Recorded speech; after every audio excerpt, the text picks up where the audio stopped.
इसको हम कहते हैं heteromorphic alternation of generation. Hetero का मतलब मुख्तलिफ, मॉर्फ शक्ल, फॉर्म, तो हेट्रोमॉर्फिक मुख्तलिफ शक्लों वाली अल्टरनेशन ऑफ जनरेशन हो रही है, यानी कि लाइफ फॉर्म्स एक दूसरे से मुख्तलिफ शक्लों वाली हो रही हैं, दो मुख्तलिफ बॉडी फॉर्म्स वाली हैं और एक दूसरे से अल्टरनेट करती हैं, एक के बाद दूसरी आती है, दूसरी के बाद फिर पहली आती है।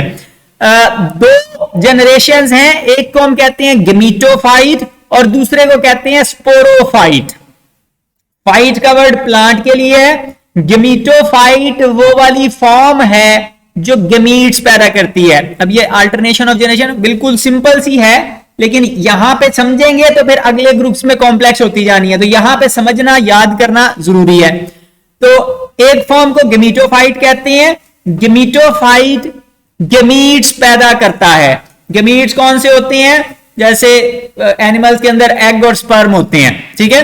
तो ये गेमीट्स पैदा करते हैं और जब गेमीट्स आपस में मिलते हैं, यहां पर साइकिल देखें तो सिर्फ 4 स्टेजेस हैं। गेमीटोफाइट है, गेमीटोफाइट ये दिखाया हुआ आपको, देखने में ऐसा सा नजर आता है। तो गेमीटोफाइट से गेमीट्स पैदा होते हैं, एग और स्पर्म पैदा होंगे, एग और स्पर्म आपस में मिलेंगे तो स्पोरोफाइट बनेगा। अब स्पोरोफाइट ये भी पौधा है, लेकिन देखने में इस जैसा नजर नहीं आता, इससे मुख्तलिफ नजर आता है। मिसाल के तौर पे यहां पे ये रेड कलर की डंडियां जो आपको नजर आ रही हैं और ऊपर एक वो कैप्सूल सा बना हुआ है, तो इसको स्पोरोफाइट कहते हैं। गेमीटोफाइट से गेमीट्स बनते हैं, गेमीट्स जब आपस में मिलते हैं तो वापस गेमीटोफाइट नहीं आता बल्कि स्पोरोफाइट आ जाता है और स्पोरोफाइट फिर स्पोर्स प्रोड्यूस करता है और स्पोर्स ग्रो करके गेमीटोफाइट बना देते हैं, ठीक है। तो गेमीटोफाइट से स्पोरोफाइट पैदा होता है, स्पोरोफाइट से गेमीटोफाइट पैदा होता है। कभी भी ऐसा नहीं होता कि गेमीटोफाइट से गेमीटोफाइट पैदा होते रहे या स्पोरोफाइट से स्पोरोफाइट पैदा होते रहे। दोनों जनरेशंस आपस में एक्सचेंज होती हैं और ये तमाम पौधों के अंदर होता है। जो पौधे आपके सामने नजर आ रहे हैं उनके अंदर भी लाइफ साइकिल यही है, लेकिन इसकी निस्बत काफी ज्यादा कॉम्प्लेक्स हो गया है। तो इस वजह से स्टेप बाय स्टेप समझेंगे तो ये समझ आएगा, वरना समझ नहीं आएगा। अच्छा, तो गेमीटोफाइट को लिखा हुआ है कि ये इंडिपेंडेंट है। इंडिपेंडेंट का मतलब है कि किसी दूसरे के ऊपर डिपेंड नहीं करता, किसी दूसरे से खुराक या एनर्जी या बाकी चीजें नहीं लेता, वो अपनी जिंदगी खुद गुजार सकता है, अपनी खुराक खुद तैयार कर सकता है, ठीक है। तो इसलिए इसलिए लिखा हुआ है कि ये इंडिपेंडेंट है। उसके मुकाबले में स्पोरोफाइट डिपेंडेंट होता है। डिपेंडेंट का मतलब है कि वो अपनी खुराक खुद तैयार नहीं कर सकता। आपको दिखाया वो रेड से कलर का है, तो उसके अंदर वो क्लोरोप्लास्ट नहीं है, वो फोटोसिंथेसिस नहीं कर सकता। उसको जिंदा रहने के लिए, स्पोर्स प्रोड्यूस करने के लिए अपनी मां से एनर्जी चाहिए होती है। गेमीटोफाइट से एनर्जी लेता है, खुद ग्रो करता है और फिर वो स्पोर्स प्रोड्यूस करता है। तो स्पोरोफाइट डिपेंडेंट है अपनी मां के ऊपर, उसके ऊपर डिपेंड करता है। फिर गेमीटोफाइट अमूमन थैलॉइड होता है।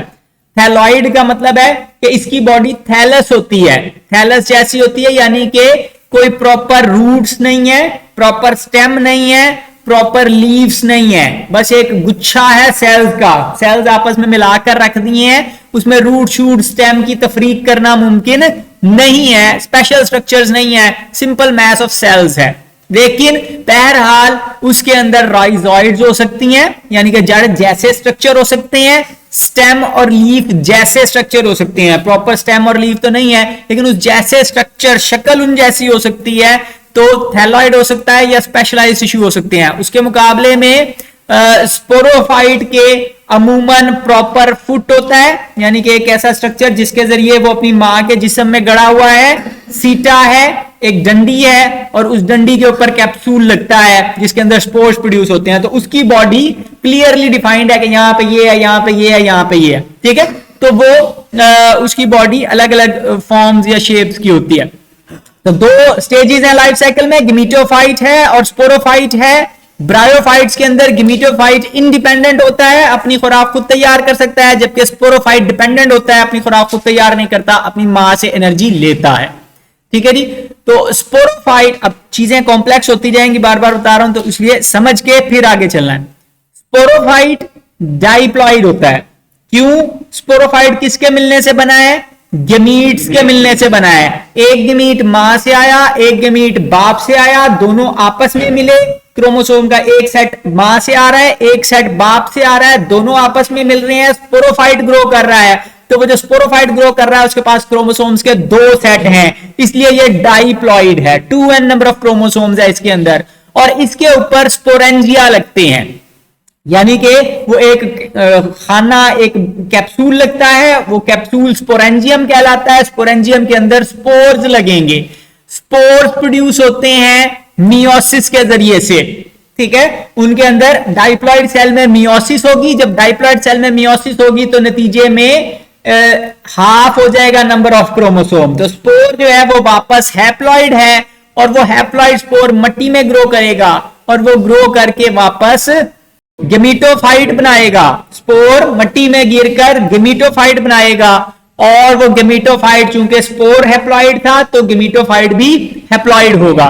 अच्छा, अब ब्रायोफाइट्स के केस में जो स्पोर्स प्रोड्यूस होते हैं वो सारे स्पोर देखने में एक जैसे नजर आते हैं। जितने स्पोर प्रोड्यूस हो रहे हैं वो सारे देखने में एक जैसे नजर आते हैं। इस कंडीशन को हम कहते हैं होमोस्पोरस।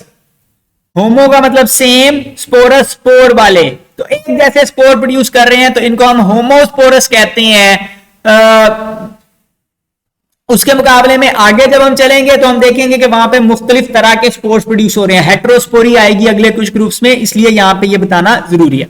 अच्छा, जब स्पोर्स, हैप्लॉइड स्पोर्स मिट्टी में गिरते हैं तो वहां वो ग्रो करके गेमीटोफाइट बनाते हैं। अब गेमीटोफाइट चूंकि हैप्लॉइड स्पोर से प्रोड्यूस हो रहा है तो बजाते खुद हैप्लॉइड है, n नंबर ऑफ क्रोमोसोम है, और इसके अंदर मल्टी सेलुलर सेक्स ऑर्गन्स लगेंगे, यानी कि ऐसे मल्टी सेलुलर स्ट्रक्चर्स लगेंगे जो रिप्रोडक्शन के लिए रिस्पॉन्सिबल हैं। और ये रिप्रोडक्शन के लिए 2 तरह के ऑर्गन्स बनाते हैं। मेल वाले को एंथ्रीडिया कहते हैं, फीमेल वाले को आर्चिगोनिया कहते हैं। एंथ्रीडिया एंथर से निकला है, एंथर का वर्ड सुना हुआ है। फ्लावर के अंदर जो मेल पार्ट होता है वो एंथर कहलाता है। अब ये छोटे वाले मेल पार्ट हैं, ठीक है, यानी कि माइक्रोस्कोपिक हैं, तो इसलिए इनको कह दिया एंथ्रीडिया, ठीक है, तो मेल पार्ट है। उसके मुकाबले में दूसरा वाला है आर्चिगोनिया। आर्च का मतलब होता है बड़ा, ठीक है। आर्चिगोनिया बड़ा वाला गोनेड, गोनेड रिप्रोडक्टिव टिश्यू को कहते हैं, रिप्रोडक्टिव स्ट्रक्चर को कहते हैं। आर्चिगोनिया जो बड़ा वाला गोनेड है, जिसके अंदर बड़ा वाला सेल बनता है, और रिप्रोडक्शन में बड़ा वाला सेल कौन होता है? एग होता है, ठीक है। रिप्रोडक्शन में जो सेल साइज में बड़ा होता है उसको कॉमनली हम एग कहते हैं। तो आर्चिगोनिया के अंदर एग लगेगा, एंथ्रीडिया के अंदर स्पर्म लगेगा, प्लांट्स के अंदर स्पर्म को एंथीरोजुआइड कहते हैं। एंथीरोजुआइड, जुआइड का मतलब जू, एनिमल जैसे। एंथीरोजुआइड मेल सेल जो एनिमल जैसे हैं। एनिमल जैसे क्यों है? एनिमल जैसे इसलिए हैं कि वो एनिमल्स की तरह स्विम कर सकते हैं, पानी में मूव कर सकते हैं, तो इसलिए उनको एंथीरोजुआइड कहते हैं। अच्छा, अब गेमीटोफाइट या तो एक ही गेमीटोफाइट है, उसी के अंदर मेल स्ट्रक्चर भी लग रहे हैं, उसी के अंदर फीमेल स्ट्रक्चर भी लग रहे हैं, या फिर ये होता है कि स्पोर जाकर मिट्टी में गिरेंगे, एक मेल प्लांट बनाया, एक फीमेल प्लांट बनाया। मेल प्लांट के अंदर मेल वाले स्ट्रक्चर, फीमेल प्लांट के अंदर फीमेल वाले स्ट्रक्चर, एग और स्पर्म आपस में मिलेंगे, फिर दोबारा स्पोरोफाइट बनाएंगे, ठीक है। तो दोनों कंडीशंस हो सकती हैं। अब ये कंडीशन से मुराद है कि आगे जब लाइफ साइकिल देखेंगे तो वहां पे कोई एक स्टाइल होगा, लेकिन अलग अलग ग्रुप्स के अंदर अलग अलग स्टाइल आ रहे होंगे, तो इस वजह से ये समझना यहां पर इंपॉर्टेंट है। ये जनरल लाइफ साइकिल की बात हो रही है। तो स्पोरोफाइट हैं, अमूमन डाइप्लॉइड होते हैं, उनके ऊपर स्पोरेंजियम लगता है। स्पोरेंजियम अमूमन शुरू में होमोस्पोरस होंगे, यानी कि उनके अंदर एक ही तरह के स्पोर्स लगेंगे। स्पोर्स हमेशा हैप्लॉइड होंगे मियोसिस के जरिए से, क्योंकि वो पैदा होते हैं, और जो वो नमी वाली जगह पर जाकर गिरेंगे तो वहां पर जर्मिनेट करेंगे, और जर्मिनेट करके गेमीटोफाइट बनाएंगे। गेमीटोफाइट चूंकि हैप्लॉइड स्पोर से प्रोड्यूस हो रहा है तो वो खुद भी हैप्लॉइड होगा, और उसके ग्रो करने के बाद उसके ऊपर मल्टी सेलुलर सेक्स स्ट्रक्चर्स लगेंगे। मल्टी सेलुलर सेक्स स्ट्रक्चर्स 2 तरह के हैं, एंथ्रीडिया है और आर्चिगोनिया है। एंथ्रीडिया के अंदर एंथीरोजुआइड्स लगते हैं जो स्विम करके जाते हैं, और आर्चिगोनिया के अंदर पड़े हुए एग को फर्टिलाइज करती हैं। जब फर्टिलाइजेशन होती है तो उसके नतीजे में स्पोरोफाइट ग्रो करता है और वो ग्रो करके दोबारा से लाइफ साइकिल को चलाता रहता है।